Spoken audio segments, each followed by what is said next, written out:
What's up? Welcome back to a Shady Momcast. Uh, I'm your lovely host, Davina Marie, also known as Queenie. You can call me Queenie.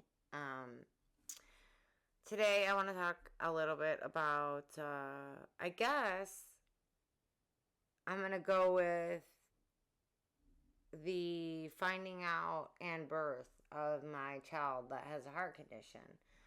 Since nobody liked or commented my last video, I'm just gonna go with what I feel is right. So anyways, the diagnosis, okay. I found out at about 21 weeks gestation that my son had, like, basically have a heart. And, they told me that I had like 7 days or something to decide whether, well, what I wanted to do. Obviously, proceed with the surgeries that he was going to need, or, the other two options, which we didn't pick them, so I'm not going over them. But I can tell you on that ride home from the hospital that day, me and my ex didn't say a single word to each other. And I didn't know if he was thinking that he didn't want to proceed and he didn't want to tell me. And I didn't even want to ask him because I didn't want to hear him say that. So we finally talked about it, and yes, we were like, just because it's broke, don't mean we can't try to fix it. So that's what we did. And we put our trust and faith in the Cleveland Clinic and the surgeons there. Dr. Najim has done all his surgeries, and I can't say anything bad about him. He is a great surgeon, and my son is 7 years old and doing wonderfully. If you didn't already know that he had a heart condition, you wouldn't know. So after finding out, and deciding that we were going to do the surgeries, I had trouble planning a baby shower because I was afraid that something wasn't going to work out and he was never going to get to wear the clothes or use this, or, I had trouble moving forward after he was born, after some of the surgeries, even buying like 4T, 5T clothes that were on sale at the end of a season, because I was afraid he wasn't going to get to wear them. Like, I thought, like, bad luck. I would give myself bad luck, jinx myself. So I had trouble with that stuff. And, I also, when I found out, I was really, like, concerned, like, can we even get him circumcised? And the answer is no. Not initially. Maybe after the second surgery, they said, around 9 months old. But then, if you know anything about babies, by 9 months old, they're touching everything while they're getting their diaper changed. And it would put him at risk for infection or hurting himself. And it would also have to be another getting put to sleep. And, I mean, God, the kid's already been put to sleep probably, I don't know, 15 times. So it's like, no, we didn't want to add another. And let me tell you, 98% of those times that he was put to sleep were traumatic, which a big fuck you to university hospitals for that. The Cleveland Clinic's way better about it. I'll talk about that at some point. But his delivery was scheduled 39 weeks. I made it to 39 weeks, which is amazing because I didn't with any of my other kids. He was 6 pounds 6 ounces, which is bigger than any of my other kids. But what I was not completely prepared for was how it was going to go after I had him. And, or obviously, his birth. So I didn't get an epidural with any of my other kids. For some reason, when I was about 4 centimeters, it was like the universe was like whispering in my ear, you have to get the epidural. I was so uncomfortable and like hot and stressed out and like, oh, I was so worried. I got the epidural, and prior to getting it, we had one decel, which means his heart rate dropped down. But the nurses rushed in, they turned me on my side, it came back up. So it wasn't a big deal. Well, after I got the epidural, he decelled 2 more times, and on the last decel, his heart rate would not come back up. And so it literally was like an episode of ER. It's like an old show. I don't know. I didn't even watch it, but like, yeah, it was like being in the emergency room, I guess. Get after a gunshot wound, I would imagine. They literally tried to rush me to the first OR, which the Cleveland Clinic's not set up literally for like childbirth. They don't have a labor wing. Um, it's just like they have birthing rooms, and then they take your baby. And then you go recover somewhere really far from the baby, so it makes it even harder going back and forth from the hospital room to see your kid. Um, anyways, um, within, I don't know, 5 minutes, I was laid out on a table like Jesus, and shaking to death and crying, and I couldn't even speak because I was crying so hard.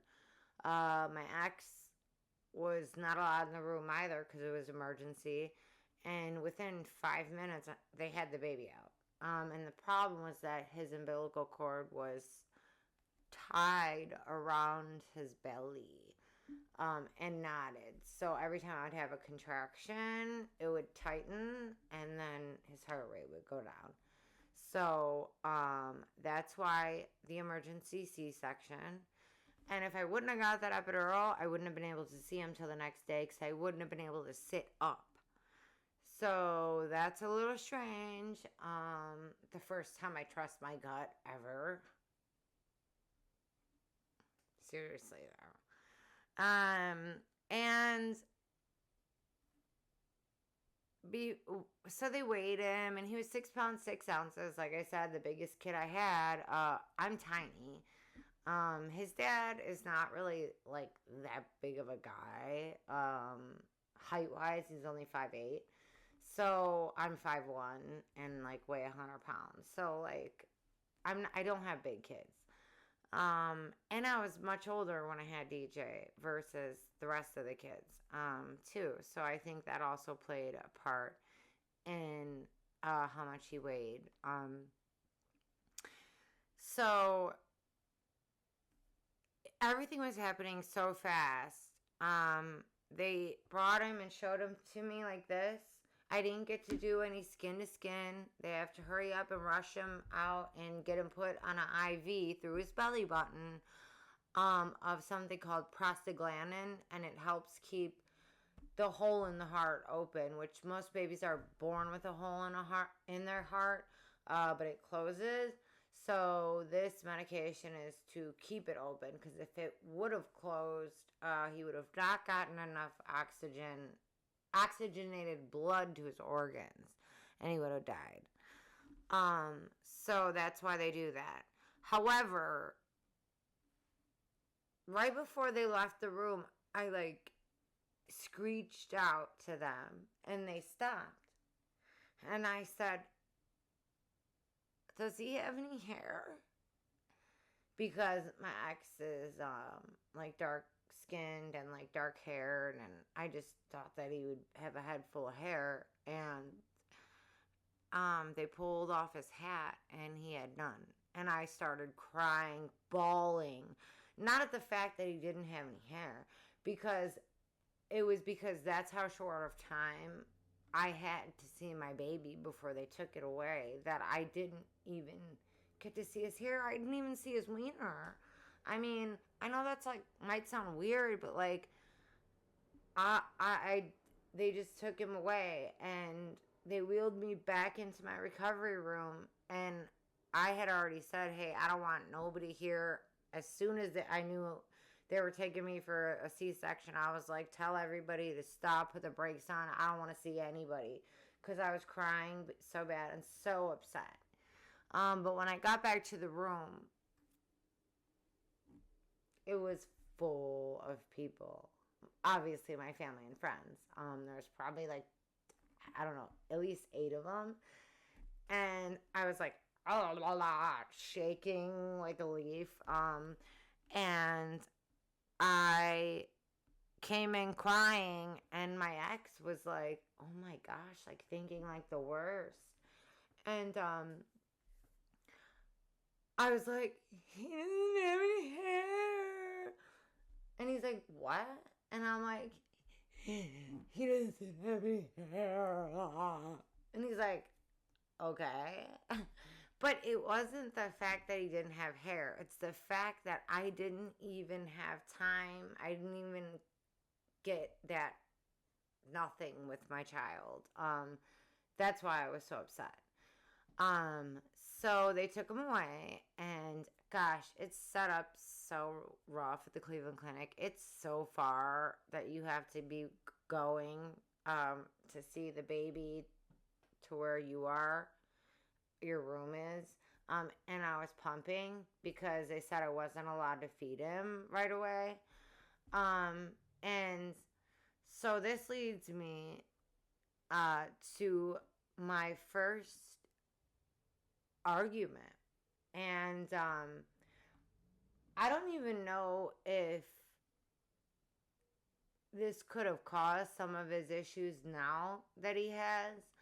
But I just want to say that I had to fight tooth and nail to breastfeed.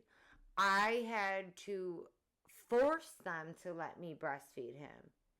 And they're like, okay, well, you can breastfeed him, but he's getting X feedings, through the NG tube fortified, which means they put formula into my breast milk to make it like double calorie because they're worried about the child not gaining weight. They don't wait to see if the child doesn't gain first.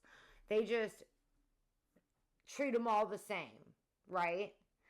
And I didn't want that. I didn't want them fortifying anything. I wanted to just simply breastfeed him like I did all my other kids. And I had to fight so hard for that. So hard. It was unbelievable. And they still forced me to fortify his milk. And he was even throwing up in the hospital. Lots of milk, which is like, okay, if the last thing that we're waiting on to go home is him to gain X pounds, and he's throwing up because you guys are forcing him to take these feeds on top of me breastfeeding him, that's counterproductive. And, well, they didn't care. They didn't want to wait and see if he didn't gain. No. They treat him all the same, right? And now there's all these lawsuits because hospitals fortify, and then babies get something called NEC, which means like essentially part of their intestines or whatever, GI tract dies, and it has to be removed. And, well, another episode, the next episode,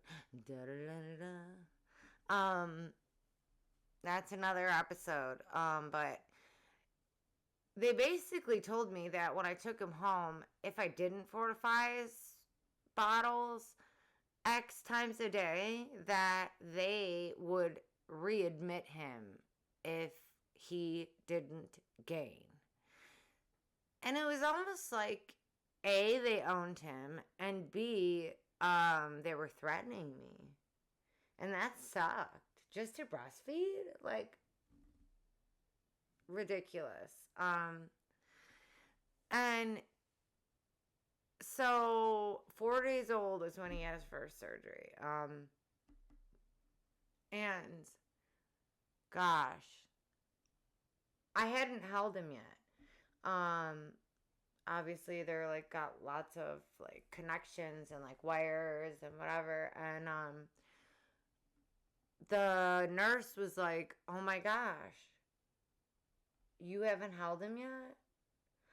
And I'm like, "No, like they don't even like let you like really do what I normally did with my other children, changing diapers and like things like that, like because they're weighing everything. Which, good point. They tried to tell me that I couldn't breastfeed because I couldn't count like how much he was actually eating, and I had researched it highly before having him. Could I breastfeed? And there is a way. It's called, you nurse him. Well, you weigh him with no diaper and no clothes. Then you nurse him, and then you weigh him again with no diaper and no clothes. And that's how you can tell how much he ate, right? And I told them that. So they knew that I was like schooled. I had looked all this up, whatever. But the nurse let me hold him. And I felt so bad. Like, you poor thing, you haven't been held since birth. Like sad. Like he missed it. Like it was traumatizing. I don't know. That's just how I felt mentally. And then when they took him for surgery the next morning, it was like, I don't know, probably 7-hour surgery. And when they called us back to see him, I had known that he was going to be swollen. I had seen pictures of other babies that had had this surgery. But when it's your child that you just saw 6 hours earlier and they look completely different, I mean, he was so swollen. I was like thinking in my head, this is a conspiracy. They took my kid and swapped him. Like, they're doing testing on my child. Like, I was like losing it a little bit up here. When I saw him, his chest was open. There was like a plastic, it's probably like, it's called like, I think like Tegaderm. It's like a clear bandage, waterproof, whatever. So his chest was left open because of the swelling so bad. It's an immune response. It's like their body's in shock. So they swell up really bad. And it's usually only after the first surgery that it's that bad. So they had to leave him open. And I walked in there and I seen my kid's heart beating while he was awake, alive. And I started bawling, and I couldn't stop crying. It was the most ugly, disgusting boogers everywhere. Worst cry ever. And his father didn't even touch me. And I think he was in shock in his own mind too. And I could not stop crying. There's nothing could prepare you for that. Absolutely nothing. Nothing. Not in a million years. So he fortunately healed up nicely. We had no issues with that surgery. he was in the hospital from the day he was born, which was November 3rd, 2016. The Indians were in the World Series and they freaking lost. We were up until like 2 a.m. and then went to the hospital at 6. Just saying. Oh, it's not the Indians. I don't even know who they are. The Guardians? Yeah, maybe. Whatever. The Indians, they will always be the Indians to me. We had no issues except for the fighting to breastfeed. And I'm telling you, man, fast forward to now my kid has Crohn's disease, and I got a lot of red flags because but right before his next surgery, which he had to have earlier because he got so fat, just off of breast milk, I got to stop fortifying, right? And only breastfeed him, right? So they were wrong. I was right. It's like does when does your right as a mother or parent actually trump the hospital or even the law, right? Like the judicial system, like how I'm about to be legally abused. When when when does my say trump that? Because I feel like I grew him and I pushed him out. My say should be like 98%. So we had no issues. He went home on day 28. So that's very good. Because they can have so many complications from every surgery. I could do a whole episode on complications of this heart surgery. But he did great. And we finally got to take him home. And the sad part about that is, one, well, he was put on 2 meds, one being Viagra. Fun fact, my kid took Viagra when he was a baby. And no, it didn't give him like random boners, just saying. Not that I recall. It wasn't like, I was like, oh my God, this kid has a boner all the time. No. So anyways, he was put on 2 meds and he had to take them 3 times a day. And the crazy thing about it is the kid got used to taking it so much that he would just open his mouth in his sleep because he knew he had to take this medicine. I mean, at like 3 months old, it's a mind fuck. All of it. Speaking of mind fucks, my kids with Crohn's, all the random medications that they put them on, and the side effects, another mind fuck. It's like, who do you trust, right? Who the fuck do you trust? I don't know. So that was the diagnosis and the first surgery, and it was super tough. And every surgery has had certain things about it that were tough. Every hospitalization is like, oh my gosh, I mentally feel like I'm this close to the edge. I'm trying not to lose it. Yeah. Seriously though. Every single time has had its super shitty, sucky moments. I mean, you can imagine. I mean, anybody could imagine that. So yeah, that was the diagnosis of hypoplastic left heart syndrome. And he also has Crohn's disease, and he also has severe ADHD, which, had they had a neurodevelopmental program in the beginning, and followed him, they would have been able to help me and pick up on a lot of issues that were going on. I was taking him to the pediatrician at 2 years old. Like, something's wrong. This kid is like super sped up, faster than my other kids,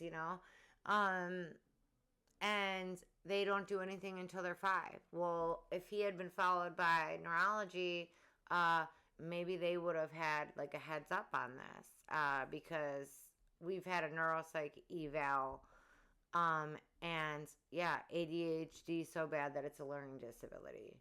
So I was right again. Generally, if I say that I'm right, I'm not gonna toot my own horn or anything, but toot motherfucker. If I say I'm right, generally I am.